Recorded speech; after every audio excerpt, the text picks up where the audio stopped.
Travel has long been a way to escape routine, find independence, and explore cultures outside our own. Almost 2 decades ago, Elizabeth Gilbert's memoir, Eat, Pray, Love, brought solo travel into the spotlight. The book was a worldwide success. More than 12 million copies were sold, and it was translated into more than 30 languages.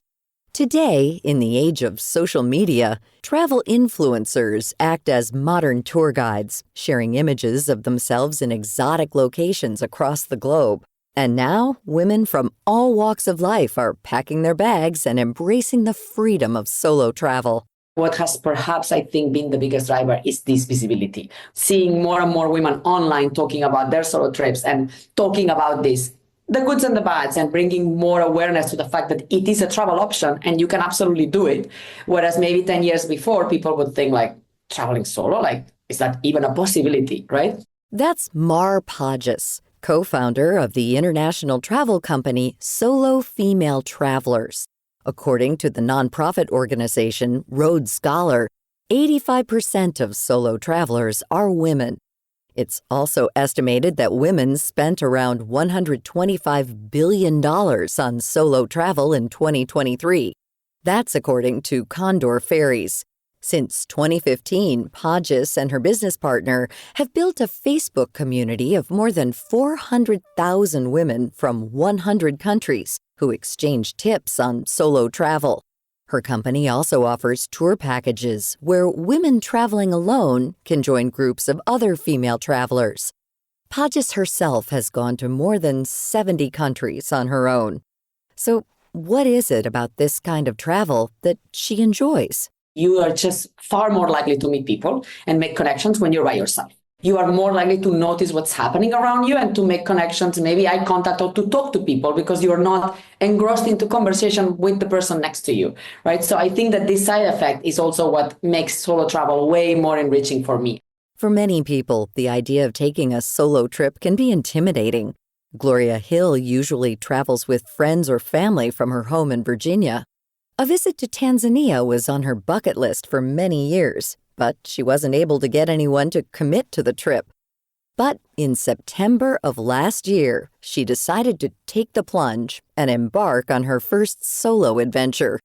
Hill says she was a little apprehensive about traveling alone, especially when she first arrived. Usually there's someone else that's looking out for me. And so just when I got there, I was just like, oh my goodness, anything could happen to me and no one would know. And I was just concerned about like health-wise and just logistic-wise and all the things that you can be concerned with when it comes to travel. But once I got there, all of those fears just went away. Hill says she especially enjoyed learning about the culture and connecting with the local community while she was in Tanzania. I think travel is just important as far as learning more about different cultures, different points of view. Tanzania was a really great place to go for solo travel. The people there were very friendly, very hospitable. I felt very safe in that country. Traveling solo, it gave me a lot more independence. It gave me a much more knowledge about my own strength. While interest in solo travel among women is growing, safety remains a concern for many. The U.S. State Department warns that women may face additional health and security risks while traveling.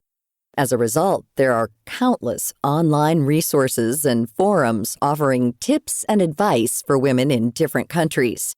Podges says that for this reason, many women choose to begin with solo group trips, which provide the support of a larger group while still allowing for the freedom and independence of being an individual traveler. It gets recommended in the group a lot when members will say, I want to travel to this place, but I don't have anybody to go with, and I'm anxious about doing it by myself.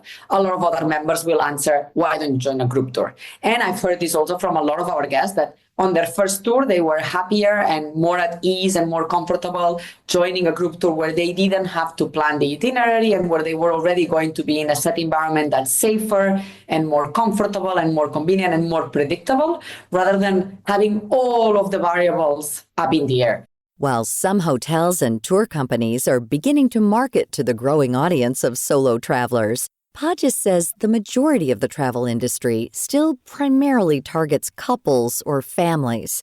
Sometimes there are even extra charges imposed on people traveling alone. And this kind of comes historically from the cruise industry, because of course you have a certain availability of rooms. And so you want to maximize the number of people in those rooms. So selling a room to one person means that you're only having that one person spending. So you want two people. If you're only going to have one, you need to charge them a supplement, which historically, in the case of cruise ships, tends to be 200%. You have to pay for two people. While the industry is working to catch up, women are continuing to pursue freedom, self-care, and self-discovery through travel.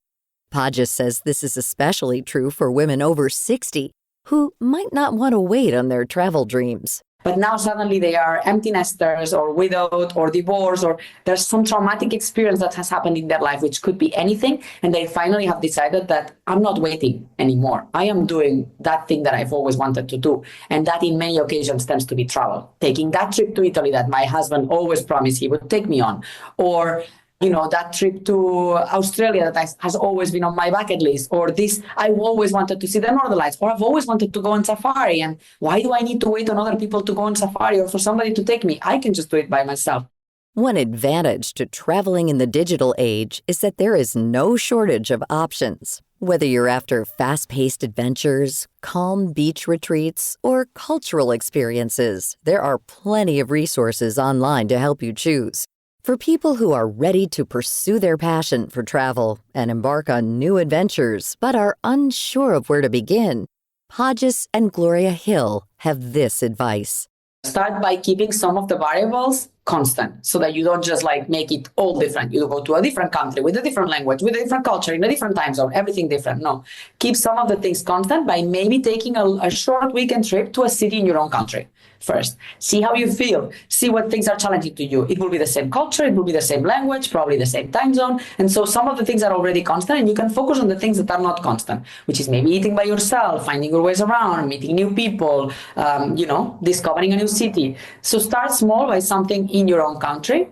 If you have somewhere that you want to go, but you're scared to go by yourself and you don't have a group of people that are willing to go with you, then find a group. There's so many places out there between social media and in-person events. You can find a group. I mean, I have a travel agent and she creates all these packages for people. And it's like people that read certain books and people that go to certain festivals and they then plan a trip. So I feel like it's easier than you probably think. To find out more about Gloria Hill, Mar Podges, and all our featured guests, visit viewpointsradio.org.